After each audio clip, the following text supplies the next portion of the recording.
Thank you for joining us here for our short game clinic at the Reunion Resort in Orlando, Florida. I'm Jeff Carreira, Vice President, National Golf Schools. I'm here with Tom Fleetwood, Director of Instruction, Central Florida Operations.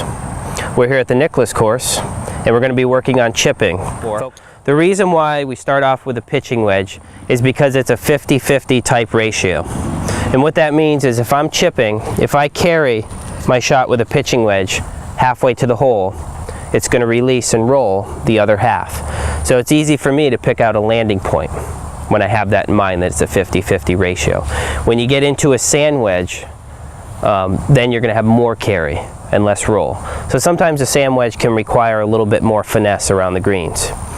A lot of us always ask the question, what's the difference between chipping and pitching? You know, I've worked with students sometimes that get into their chipping setup when they're 30 or 40 yards away from the green. The biggest difference is, and the best thing to remember is that if you're hitting a pitch shot, you're generally in a position where you have more area to carry and less area to roll. So from here we wouldn't get into our pitching setup, which pitching is basically a miniature version of the full swing.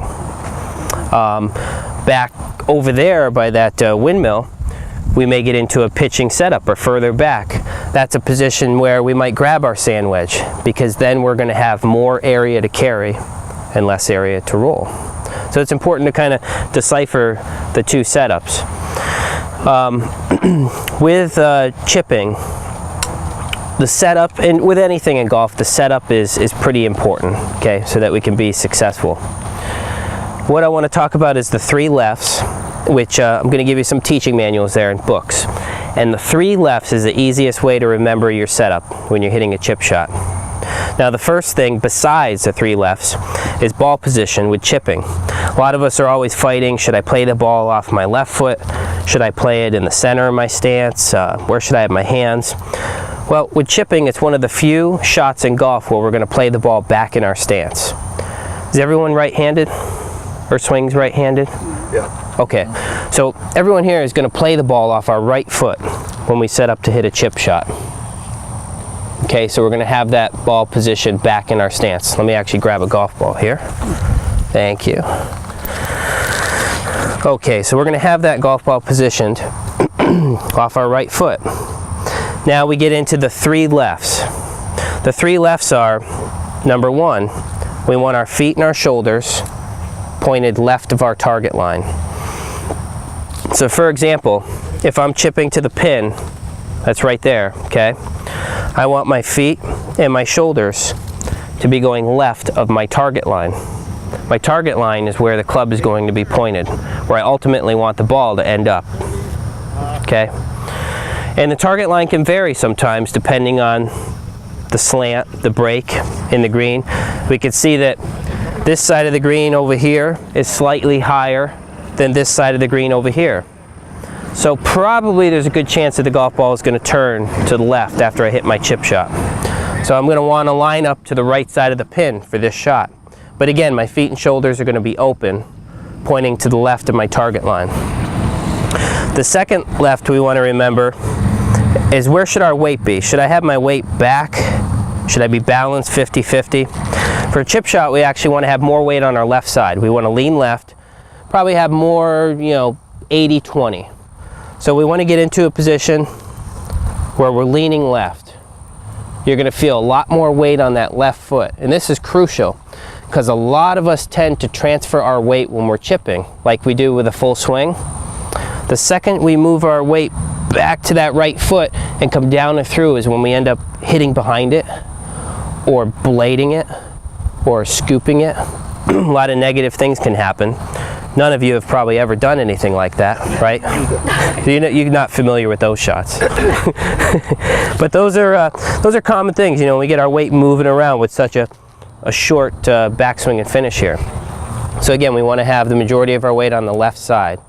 And the last and third left is we want to have our hands towards our left pocket. So when we get set up into this position, or the butt of the club up here, leaning towards the left pocket. So can you kind of see the position of my hands here, how I have the shaft of the club is in a straight line with my left arm. I like the left. it's an easy way to remember it. To remember it, really. Exactly. Just think about the 3 lefts every time. And with getting the butt of the club towards your left pocket, basically, you know, the golf club here is an extension of our left arm. So we're getting the shaft of the golf club in a straight line with our left arm. It's putting us in a good position where we're not going to scoop it or blade it, or, you know, all those bad things that happen from time to time, okay, when we're chipping. So again, you know, think about the 3 lefts. You know, everyone has different teaching styles and methods. Tom teaches a little bit different than I do as far as the chipping setup, but ultimately we're trying to get you into the same positions when you set up so that we can be successful, okay? And when we get into you know, our groups here, we're going to hit some chip shots, and Tom and I are going to kind of come around and help you individually, okay? 2 of the most common things that we see a lot when we're teaching is one we already went over, which is kind of moving our weight around, shifting our weight back, not getting back to the left side. The other is scooping. You know, a lot of us in golf, we try to help the golf ball to go up in the air. A lot of us tend to do this with our full swing as well. We try to kind of fall back and help it, or we try to get a little bit wristy here and do one of these, you know, and blade it, okay? So that's something, you know, and again, you know, you've all heard this. We want to let the club do the work, right? So we want to keep our hands, keep our wrists out of this shot. The best swing thought I could give you, you know, how often do you take your putter when you're putting and do one of these here, you know, or hit it and fall back? So the best swing thought I could give you for hitting this chip shot is that you're putting with a lofted putter, okay? It's all from the shoulders. It's the pendulum shot, straight back, straight through, just trying to give the grass a haircut, okay? We want to hear that sound at the bottom.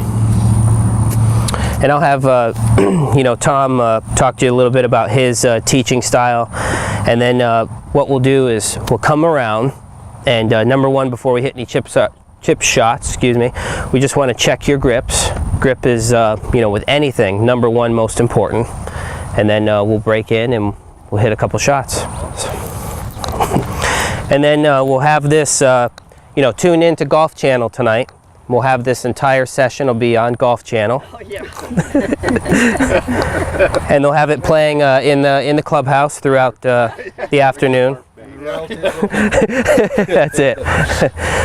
Don't hold our breath. Now, one important thing that we want to take to the course, along with the 3 lefts and the stuff we're talking about with chipping, we want to go through a good pre-shot routine with every shot, okay? A lot of us tend to go through a pre-shot routine on the golf course where we get lined up, we take our time, we maybe visualize the type shot we want to hit, we select the club. On the driving range, we forget about a lot of these things and we hit 27 irons in a row or 20 drives in a row, okay? So, taking this into chipping, when I get set up here, okay, and I'm going to hit this chip shot, I want to stand behind the ball and I want to pick out an intermediate target. What I mean by that is something that's right in front of the golf ball that's in line with my target line. Now here, you know, here's a quick question, okay? If I'm going to hit a chip shot to that pin down by Tom there, am I going to line up at the pin or to the right of the pin? To the right. To the right of the pin, obviously, because the green's sloping that direction. So what I want to do is I want to pick out an intermediate target, which could be a blemish in the green here, it could be a blemish in the fringe, it could be a broken tee, it could be a piece of burnt grass. When I get up over my shot here, I want to line up my golf club at that intermediate target, which is going to get me lined up to the right of the cup because I'm taking into consideration the break, okay? This makes it easier than trying to line up to something that's 10 yards away or 20 yards away, or when we're hitting a 150-yard shot. So let's go through that pre-shot routine every time, pick out that intermediate target. How far away should that be, that intermediate You know, target? I use a kind of a gauge of 6 feet in front of the ball or closer. For your chipping. What's that? Is that for your chipping and your other shots? For everything. Yeah, for everything. I use something that's, you know, close right here. Exactly. Now, just kind of going on to a different example, If I'm hitting a tee shot, I'm going to pick out an intermediate target, but then I have the option where the ball's in my hand and I'm teeing it up. I can line the logo up on the golf ball on the tee where I want to hit it. Okay? So now the fairway's out there. I line up the logo on the tee, the direction I want to hit my tee shot. When I get over the ball here, I've already lined myself up. I line my club face up down that line or down that logo on that golf ball. And then we set our feet parallel to this line. So we set our stance and our shoulders parallel, and you're ready to go. Because the hardest thing over a putt, over a chip, over a tee shot is getting yourself lined up. You know, when you're standing there over it, kind of looking like this and making adjustments and doing this and doing that. So picking out the intermediate target, going through the shot, getting set up, okay, and hit the chip, you know. Take into consideration the slope, that we're hitting it downhill. With our pitching wedge, we've got that 50-50 ratio. I'm chipping downhill, that might turn into 40% carry, 50% or 60% roll. So it changes. We're chipping uphill. We might have more carry, less roll, okay? In the book that I'm gonna give you here, there's a phrase in there called DWET, okay? Number one, and this is, you know, we're not all going to remember this. I forget it from time to time. Patrick is a big one with this.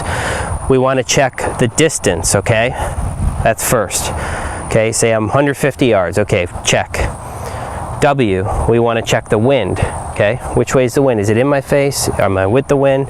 That's going to help us to select if we need to hit the exact club for 150 yards or less club or more club, okay?